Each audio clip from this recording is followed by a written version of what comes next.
how you were able to maintain that consistency കാരണം you were successful in your very first attempt. So at that peak of your success നമ്മൾ ചിലപ്പം എന്താ പറയുന്നത് ഇച്ചിരി അലസൻ ആകാനുള്ള chance ഒക്കെ ഉണ്ട്. അതായത് ഓൾറെഡി ആയിട്ടുണ്ടല്ലോ, ഇനി ഇത് നമുക്ക് ആയിക്കോളൂ എന്ന്.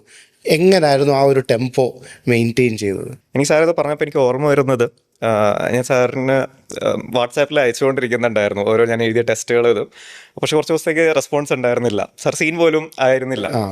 അപ്പോൾ ഞാൻ പിന്നെ മഹേഷ് സാറിന് കോൺടാക്ട് ചെയ്തിരുന്നു. സാർ വാട്സാപ്പ് കളഞ്ഞു, സാർ കുറച്ച് ദിവസമായിട്ട് ഒരു 3 ടെസ്റ്റ് ഞാൻ അയച്ചിട്ടൊന്നും റെസ്പോൺസ് കിട്ടിയിട്ടില്ല എന്നുള്ള ഉടനെ ഞാനൊരു 2 മിനിറ്റിനുള്ളിൽ സാർ തിരിച്ചു വിളിച്ചിരുന്നു. അപ്പോൾ ആ ഒരു രീതിയിൽ അപ്പോൾ എനിക്ക് ഈ ഒരു ഫ്രഷ് അറ്റംപ്റ്റ് ആയിട്ട് കണക്കാക്കുന്നത് സ്റ്റാർട്ട് ചെയ്യുന്നത് ശരിക്കും മഹേഷ് സാറിൻ്റെ തോട്ടിൽ നിന്നാണ്. ഞാൻ റിസൾട്ട് ഫസ്റ്റ് അറ്റംപ്റ്റ് റിസൾട്ട് വന്ന് മഹേഷ് സാറിന് ആദ്യമായിട്ട് വന്ന് കാണുമ്പോൾ തന്നെ സാർ പറഞ്ഞു നമ്മുടെ എത്തിയിട്ടില്ല, നമ്മൾ ഡെസ്റ്റിനേഷനിൽ എത്തിയിട്ടില്ല.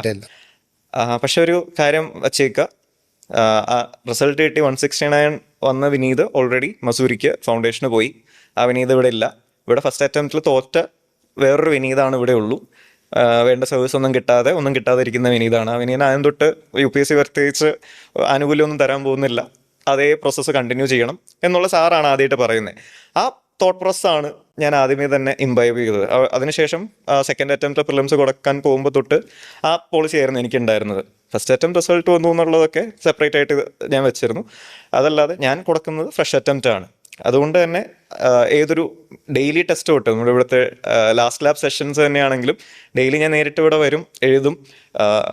ഫീഡ്ബാക്ക് ആണെങ്കിലും ഇപ്പം എനിക്ക് പറ്റിയ ചില ദിവസം നമ്മൾ പേപ്പേഴ്സ് മിക്സപ്പായി പോകുമ്പം പേപ്പർ കിട്ടില്ല. അപ്പോൾ ഞാൻ വീണ്ടും ഇത് ചെയ്യും, അയ്യോ എനിക്ക് പേപ്പർ വേണം, എനിക്ക് ഫീഡ്ബാക്ക് വേണം. അപ്പോൾ അതിൻ്റെ ഉള്ളൊരു പോയിന്റിന് അഗെയിൻസ്റ്റ് ഗുഡ് എഴുതി കഴിഞ്ഞ് കഴിഞ്ഞാൽ I feel like again happy. അല്ല ഒരു this point could have been bettered എന്നുള്ളപ്പം then I would be going contemplating ഈ ഇഷ്യൂ, എങ്ങനെയാണ് അതിനെ ബെറ്റർ ആക്കാൻ പറ്റുക. സോ ഈ ഒരു പൊട്ടൻഷ്യൽ ഫോർ ഇംപ്രൂവ്മെൻ്റ് ആണ് ഞാൻ ഫോക്കസ് ചെയ്തിരുന്നത്. എപ്പോഴും ആ ഫ്ലെക്സിബിലിറ്റി, നമുക്ക് ഫീഡ്ബാക്ക് കിട്ടുന്നതനുസരിച്ച് ബെറ്റർ ആവുക എന്നുള്ള പോളിസിയാണ് ഫോളോ ചെയ്തിരുന്നത്. അത് കുറേ കൂടെ ബെനിഫിഷ്യലായിട്ട് വന്നിട്ടുണ്ട് ത്രൂ ഔട്ട് അറ്റംപ്റ്റ്. നമ്മളിപ്പോൾ മെയിൻസിലാണെങ്കിലും പ്രിലിംസിലാണെങ്കിലും ഇൻ്റർവ്യൂവിലാണെങ്കിലും ഒക്കെ ആ ഒരു റിജിഡിറ്റി വിത്ത് ഫ്ലെക്സിബിലിറ്റി, നമ്മൾ കോൺസ്റ്റിറ്റ്യൂഷനൊക്കെ പറയുന്ന പോലെ തന്നെ ആ ഫ്ലെക്സിബിൾ റിജിഡിറ്റിയാണ് എനിക്ക് തോന്നുന്നു നമുക്ക് നമ്മുടെ നാച്ചുറാലിറ്റി കളയാതെ എത്രത്തോളം നല്ല ഇൻപുട്സ് എടുക്കാം എന്നുള്ളതാണ് ഞാൻ ഫോക്കസ് ചെയ്തിരുന്നത്.